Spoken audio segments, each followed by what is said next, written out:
京都有一間以貓為主題嘅出租和服店11屋，今次有機會去拜訪經營呢一間特色鋪頭嘅主人。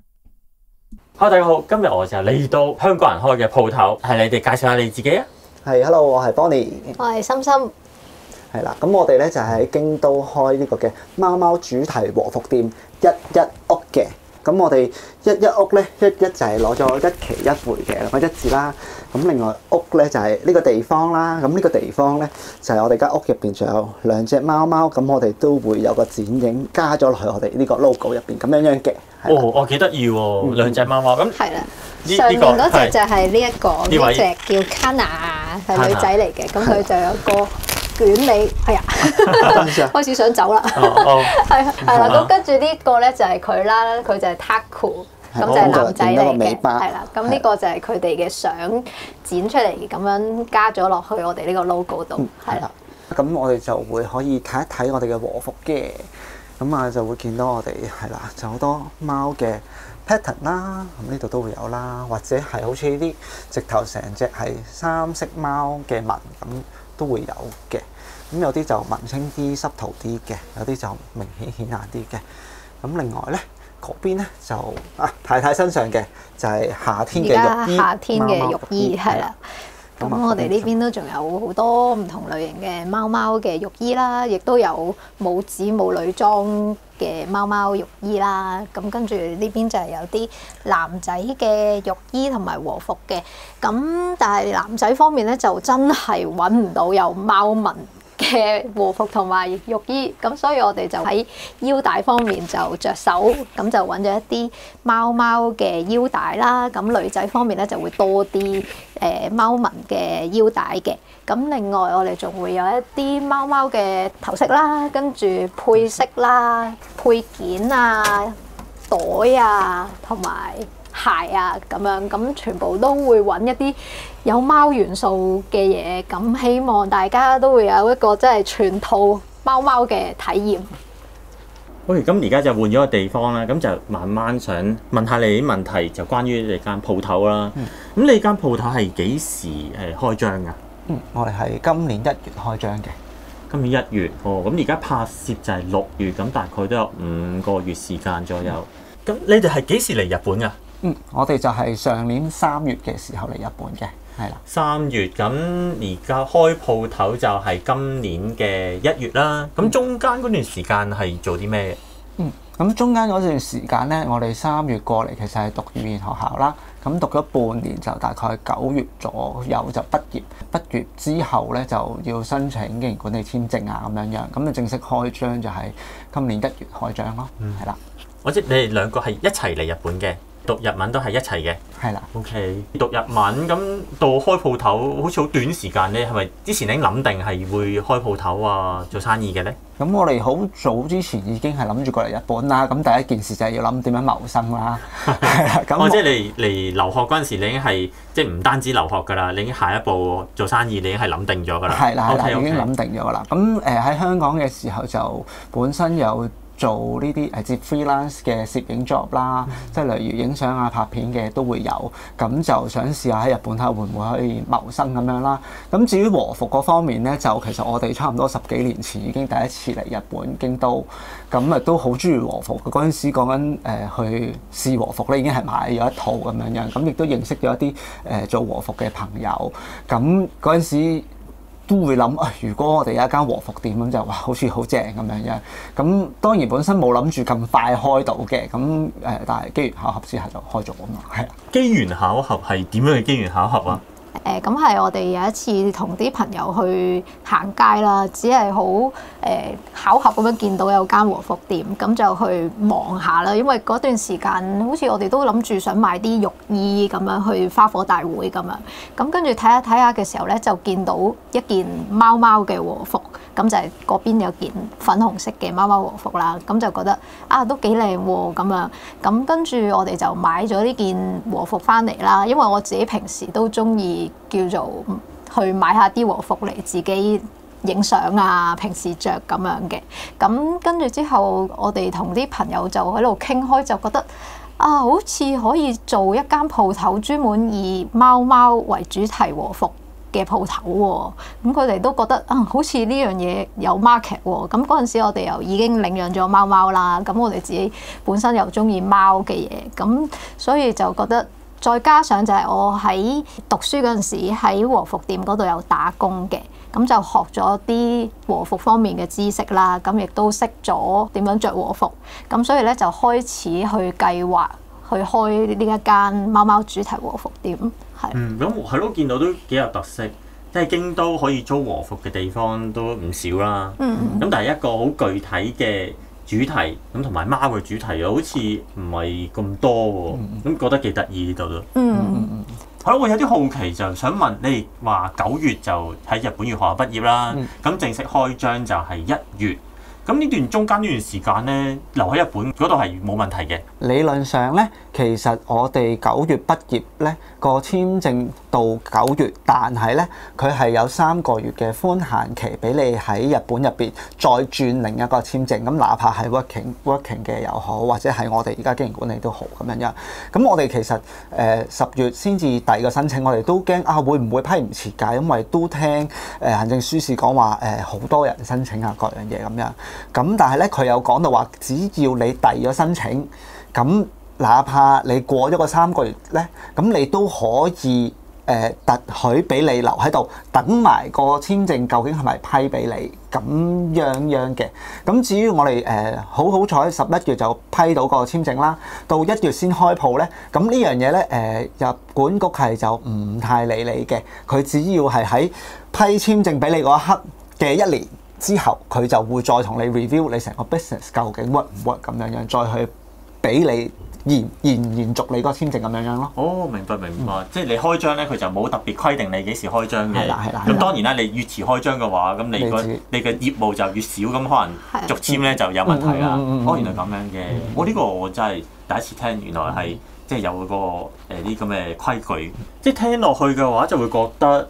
即係你哋嚟日本至到開鋪頭嘅時間好似好短咁樣啦，會唔會其實之前已經係諗過有唔同嘅生意想做啊咁樣嘅咧？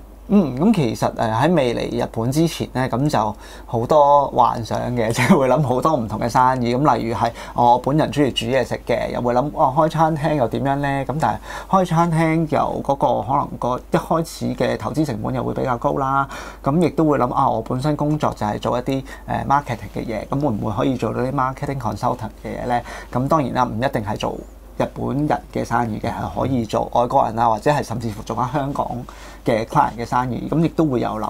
咁但係就最終我哋就揀咗攝影，就應該覺得京都呢個地方本身好適合就攝影啦。咁亦都我本身已經有晒啲器材啊，各樣嘢，咁又有 profile 最緊要。咁去申請又覺得應該會容易成功少少，咁所以就一開始就以攝影行先咯。呢個生意就係啦。即係攝影最初就係諗住淨係做攝影嘅啫。啲和服就係後尾加落去嘅。係啦，就係嗰個衝動機緣巧合。係啊，咁樣嘅。係啦。咁你用咗幾多時間去做準備㗎？咁樣準備嘅話咧，其實我哋嚟日本之前幾年已經係喺香港做咗好多功課啊，上網爬文啊，各樣嘢。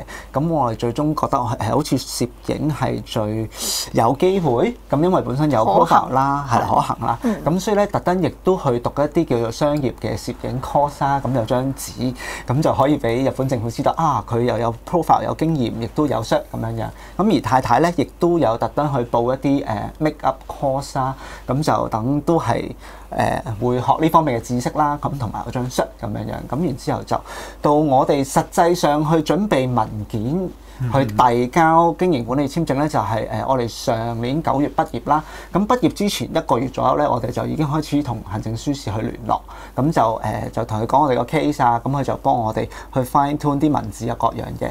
咁最終其實我哋係10月嘅時候入紙申請，咁11月咧就已經批咗，咁算係一個幾快嘅速度嚟嘅。聽行政書士講，係聽落去即係都幾順利下。係啊，都算好順利。係啊。咁你點解揀喺呢度開鋪啊？咁啊，我哋揀呢個鋪頭其實最主要係因為呢度本身係前鋪後居啦。我哋本身做攝影嘅時候，呢度都係諗住做 office 嘅啫，因為本身攝影冇呢個地域嘅限制啦。我哋都係出去影外景。咁但係之後諗住做和服店，亦都諗呢個 location 啱唔啱做咧？咁但係其實呢邊我哋喺田中飛鳥鄭丁，咁附近咧都會有出丁樓啊、下鴨神社啊、呢個嘅鴨川啊，跟住哲學之道啊、銀閣寺啊，其實呢啲全部都係可以去到嘅。咁亦都如果再搭車去北面嘅話咧，其實都好方便。咁我哋覺得以呢個 location 嚟計都可以試下，因為其實你知道京都就已經出晒名啦，啲旅遊旺區嘅話就已經爆晒人啦，咁個體驗都有啲差噶嘛，即係負評。咁我哋都希望我哋呢啲其他嘅景點着和服係會吸引到啲人過嚟玩影相咁樣咯。揾鋪頭，譬如你話前鋪後居咁樣，會唔會好難啊？或者係用好多時間去揾呢？都真係幾難嘅，因為我哋想前鋪後居，咁又即係代表呢間鋪要符合我哋嘅要求之外，間屋又要符合我哋嘅要求啦。咁我哋一開始嘅時候係希望可以近我哋嘅語言學校啦，跟住又可以養貓啦，跟住又係一戶建啦。咁所以我哋咁多要求之下咧，其實都幾難揾嘅嗰個屋。咁我哋都試過去上一啲日本嘅房地產網站嗰度都有去問過啦，好幾間屋咁，但係都唔得啦。咁跟住之後就係咁啱，我哋 join 咗一啲 Facebook 嘅關於京都在住嘅一啲群組咁樣啦。咁跟住就識咗一個台灣嘅房中介咁樣啦。咁佢咧就介紹咗我哋去呢一間屋，咁就一睇我哋就覺得好似好 match 晒我哋嘅要求，咁就咁啱就租咗呢一個地方啦。咁又真係咁啱都咁巧，佢又有呢個鋪位。呢度用咗幾多時間啊？我哋應該都幾個月，係咯，差唔多三個月到啩，係咯。咁我覺得即係咁樣聽落嚟，即係有好多唔同嘅條件啦。你3個月揾到嘅話，真係好快。係算好彩，我哋係啦，識咗嗰個台灣房中介之後，佢一幫我哋介紹嘅就係呢一個第一間屋，係已經中晒。係啦。咁整體上，即係日本咁大嘅位置咧，你哋都一開頭都會係 target 係京都㗎啦，係嘛？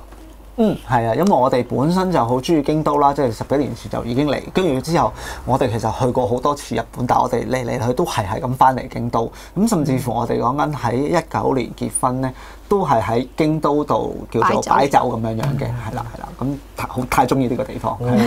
咁真係幾勁喎！京都即係有陣時聽人講話，即係租屋又好難啊，租鋪頭又好難咁樣。係咯，即係再加上外國人嘅話咧，又係啦，呢一個更加難咯，係啊。我哋反而喺一開始揾行政書士嘅時候咧，就都幾有趣嘅。咁就係咧，我哋本身咧就喺東京嗰邊揾咗一個行政書士，咁佢就同我傾完之後咧就話其實以你個 background 做咗10幾年 marketing，跟住之後讀 U 嘅時候都係讀 marketing 咁樣，就覺得你呢個 background 咧就好啱開間 marketing 公司。咁我就同佢講，咁但係我做唔到日本人生意嘅喎，跟住話唔緊要㗎，你可以開間公司喺日本，但係你做翻香港人嘅生意，其實都係可以嘅咁樣樣。咁但係咧，我哋之後咧亦都喺京都揾咗另外一間行政書士啦，咁就個對口係台灣人，咁又同佢講我哋個 case 啦，咁佢就話唔係喎，你喺京都嘅話，你又有攝影經驗，咁就做攝影好似好啲喎。加上咧你太太又喺呢個嘅和服店度打工，咁你又可以同到和服店嗰度，即係可能簽到一個叫做合作備忘錄咁樣樣，咁成件事就可信性高好多。咁政府可能會覺得呢件事 work， 咁就會容易啲批俾你咁樣樣。咁我哋亦都會可能諗，會唔會喺京都申請京都嘅行政書士會容易幫到我哋多啲啊，去熟悉京都多啲啊咁樣樣。咁所以就最後揀咗京都呢一間咯。都順，係啊，同埋嗰個台灣人嘅行政書士佢真係好 helpful。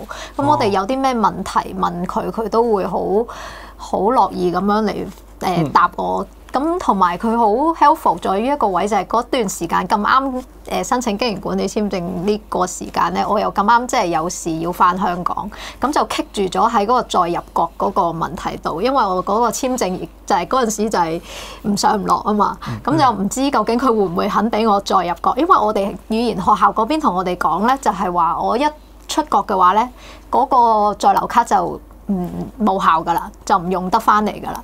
咁學校嗰邊係咁樣同我哋講喎，咁我就唯有問行政書士點算啦。咁佢又好 helpful 咁幫我哋直情打電話去入管局嗰度去問我，如果咁嘅情況點算啊？跟住之後佢仲更加幫我寫咗封信俾我過關嘅時候可以俾嗰個海關睇我而家嗰個情況係點樣，咁就令到我可以用翻再入國嘅身份翻嚟日本咁樣咯，係，所以佢真係好好人。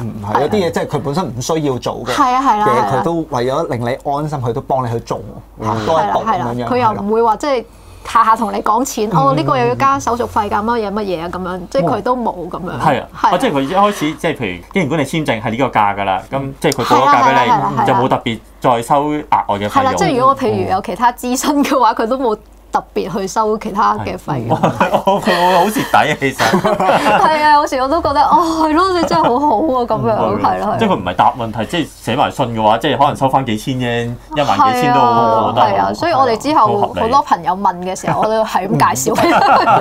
我驚我好蝕底啊！好啦，我就有啲興趣想知道裝修啊，你用咗幾多時間啊，幾多預算？咁因為即係睇落嚟，呢間咁呢個位咧，見到好似有啲即係本身應該唔係做和服噶嘛。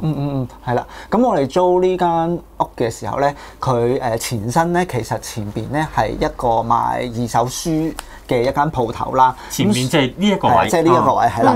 咁呢一個位，咁所以你見到有啲位我哋頭先擺鞋架嗰啲位咧，其實佢本身係擺書嘅，咁就算呢度後邊木板後邊咧，其實都係一啲書架嚟嘅。咁我就其實所有裝修咧都係自己落手落腳做嘅。咁雖然我冇即係冇讀裝修，咁我都冇做過裝修，但係我喺香港嘅時候又同我舅父一齊去裝修自己間屋，咁就喺嗰度攞咗啲知識咁樣嘅。咁然之後過到嚟就自己去諗個設計，究竟我做和服店應該要啲乜嘢？咁就其實所有嘢都係自己買材料，自己鋸，自己揼。咁就同埋啦，另外啲錢就係啲買啲家具啊，買啲榻榻米咁樣咯。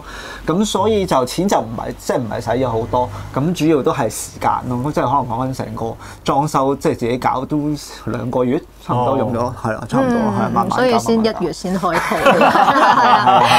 係真係咁講。咁啊係，即係睇落去，我咁樣睇落去都好自然，冇乜特別，即係感覺到係。原來係 DIY 嘅喎，即係感覺上好自然。譬如後面呢度咁樣遮住，係啊，啲木板全部都係自己整嘅，即係呢個都係我自己砌嘅。係啊，個花個乾花都係自己砌嘅。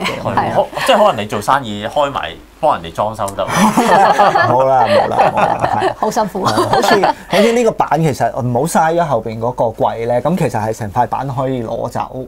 咁礙於我本身個技術唔夠好，即係其實本身可能做呢個推拉門有條櫃喺度會更加好嘅，但係因為佢嗰啲水平嘅問題啊，各樣嘢我個技術冇咁好，我就直頭係掛牆式掛上去，然之後只有我自己先識攞到落嚟嘅啫，佢都唔會開到道門咁樣。咁呢啲就係一啲自己做嘅唔好處咯，但係就起碼叫做完成到件事個效果出嚟 OK 嘅咯，自己覺得。係，我覺得唔錯，同埋你可以運用翻本身書架嗰啲位置嚟擺翻，即係用擺翻自己和服有關和服嘅嘢，都幾好。係啊，咁個衣架又係可以流動咁樣自己拉翻出嚟，就可以睇用翻入邊嗰啲位咯。如果唔係遮住晒又喐唔到嘅話，就你會冇咗個位咯，嘥晒咁樣咯。個衣架都係自己揼㗎。係啊，呢個衣架都係自己揼。喂，真係要開裝修公司。咁啊係咯，聽落你又會 DIY 咁樣，即係未必資金上會抌好一次過會抌好多錢落去啦。咁譬如啲和服咁樣，我見到都唔少啊。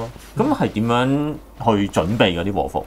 因為貓貓主題嘅和服其實都比較少，咁所以都要自己親自去周圍可能啲鋪頭啊，又或者市集啊，咁樣周圍去揾啦。咁同埋都係真係逐件逐件咁去睇，因為你除咗睇係咪貓聞啊，你又要睇下佢靚唔靚啊，跟住周圍都要望一望，跟住仲有啲都會係喺網上面度揾翻嚟嘅，咁就譬如一啲樂天嘅鋪頭啦，跟住同埋 Mercari 嗰度就會有比較多一啲可能手作人嘅作品咁樣啦，咁尤其是啲腰帶咧，咁就係好多都係喺嗰度有一啲專門，可能佢會專門做一啲腰帶嘅手作人咁樣啦，咁佢哋所以每一條都可能係獨一無二嘅，因為佢哋係手作，自己可能買一啲貓貓嘅布翻嚟咁樣去整呢啲嘅和服腰帶咁樣咯，係啦。係咯，見落去都幾特別喎，又係啊係啊，佢哋全部都係有貓嘅，係啊，咁都有啲唔同嘅 design 啊，咁樣，咁都係周圍上網啊，去每個網去抄啊，差唔多我日日都喺度碌喺度睇，係啊，辛苦晒，辛苦晒。咁有一樣嘢，譬如日本，即係就算我自己喺東京，譬如搬屋咁樣搬嚟京都咧，咁可能感覺上要同啲鄰居打下招呼嘅，咁啊呢個係基本禮儀啦。咁你哋係即係譬如，尤其是開鋪頭，有冇啲咩要特別去做？即係譬如拎啲手信派俾啲鄰居啊咁樣嘅。係啦，其實日本就真係好重視個鄰里關係啦。咁尤其是我哋住一戶建咧，就我哋首先要 join 嗰個叫做丁會啦。咁join 丁會一般入嚟嘅時候已經要同附近嘅俾晒，即係做晒 挨拶，即係要打招呼同佢哋，跟住之後俾手信咁樣。咁更加我哋要做和服嘅時候，亦都會同佢哋講聲啊，我哋嚟緊會做和服店啊，咁跟住又係送個手信俾佢咁樣。咁呢啲都做足嘅，係啦。咁你係咯，同佢打招呼，佢哋有冇啲咩反應㗎？即係我好平淡嘅，係啊，OK 咁樣。都佢哋個表現都友善嘅，都會好客氣咁樣嘅，係啦。咁因為我哋附近通常都係啲比較老一輩嘅係鄰居，咁所以平時就冇乜特別有交接嘅，所以其實都係主要真係呢啲咁嘅情況嘅時候，就特別會去打個招呼啊，咁樣同佢講聲，哎呀唔好意思啊，可能會嘈住你啊，或者點樣啊，咁所以我哋就會特登送一啲可能係香港嘅手信，係啦，咁就特色手信俾佢哋，咁佢哋都會好似都幾驚奇咁樣嘅感覺，係啦咁樣。我都幾好，即係基本上都係友善嘅，係唔錯。咁係咯，喺日本開鋪頭，咁有陣時都會見到有啲儀式嘅。咁你哋有冇做啲咩儀式㗎？我哋咧就都比較簡單嘅。我哋上網見到咧，日本有個叫做鏡開嘅儀式啦。咁其實就係買個酒桶翻嚟，咁然之後咧就喺上面攞個錘仔打佢，跟住之後個蓋就會打開咁樣嘅。咁就係即係好意頭咁樣啦。咁我哋叫埋一班朋友過嚟就睇我哋做呢個儀式，跟住之後咧就滗啲酒，大家一齊乾杯咁樣嘅。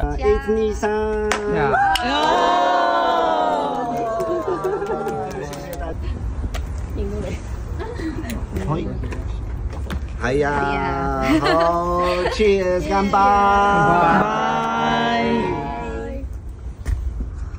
咁同埋去附近最近嘅神社就拜拜咁樣咯，咁就係咯，咁好簡單就做咗個儀式，係啦。咁都係咯，幾得意啲喎。最後我想問一問咧，你喺開鋪頭即係咁耐咁長嘅經歷咧，有冇啲好深刻嘅事啊？我哋最深刻咧就係咁，我哋一開始開嘅時候，咁其實主要都係做朋友啊，或者係朋友介紹嘅 referral 啦。咁我哋有第一個自來客咧就好得意嘅，我哋係有其他朋友做完，咁然之後就喺我哋 Google Map 嗰度就留言啊，俾晒評分啊，咁寫好大段文字咁樣啦。咁嗰個香港嘅女仔咧，佢就話佢喺 Google Map 嗰度就京都 search 和服店，咁咧佢就唔知點解會睇到去我哋嗰邊嗰個位，然之後睇人哋啲評論啊，就係話有即係貓貓和服啊，咁然之後就有2個貓店長咁樣，咁然之後就聯絡我哋，咁好快咧，咁就已經 book 實咗咁樣，咁就我哋覺得都幾特別，原來 Google Map 咁樣都可以揾到生意嘅喎，係啊，呢個就係仲要，因為我哋冇做宣傳，任何嘢都未開始，跟住 Google Map 上面都即係評分得過1個，係啦，所以我哋都好感動佢揀咗我哋，同埋因為係第一個我哋嘅自來客咧，所以就一定特別深刻。哦，咁即係好快，即係開張冇幾耐就接到第一單生意啦，即係唔係自己嘅朋友嘅生意。係啦，咁真係幾深刻呢個。就有少少真係好似揾到知音人喎，同頻喎，呢個人特登走過嚟揾我哋，就係中意貓咪主題，同埋佢見係香港人開嘅和服店咁樣，係。咁實際佢即係租咗嗰套和服，而家仲有冇喺度？佢咁啱就係租紫色嗰套咯，就係粉紅色嗰套，就係嗰個紫色嗰套，觸發到我哋開嗰套，佢根本就係租呢套啊！所以都係啊，都好戲劇化。你講翻咧，我自己都有少，我冇諗過呢樣嘢喎。係咯，觀眾係咪？係啊！原來咁樣佢係喎，寫個故事好勁喎，係可以寫小説嘅啲嘢喎。即係佢租翻你第一套買嗰個同貓有關嘅和服。係啊，我哋 send 咗好多套俾佢，佢就係揀咗呢一套。係喎，你突然間咁樣講，你冇 sell 佢，冇 sell 佢㗎。我哋會俾晒所有我哋有嘅和服佢揀先咁樣嘅。哇！呢個未問你之前，你係冇諗過嗰個關聯性咯，係啊，冇諗過呢個和服就係我哋其實係第一套嘅和服咯。咁都即係幾有紀念價值喎，我覺得。係啊，其實真係幾難講。咁變咗真係好深刻喎，講一講真係好深刻喎。即係整體上用貓嚟做主題嘅和服店，真係都未必咁多啦。即係希望你哋即係繼續做落去嘅話，就即係越嚟越順利啦。OK，咁好啦，咁今日多謝你哋，好多謝兩位就係啦，答我個問題。好， OK，多謝，多謝，OK，拜拜，拜拜。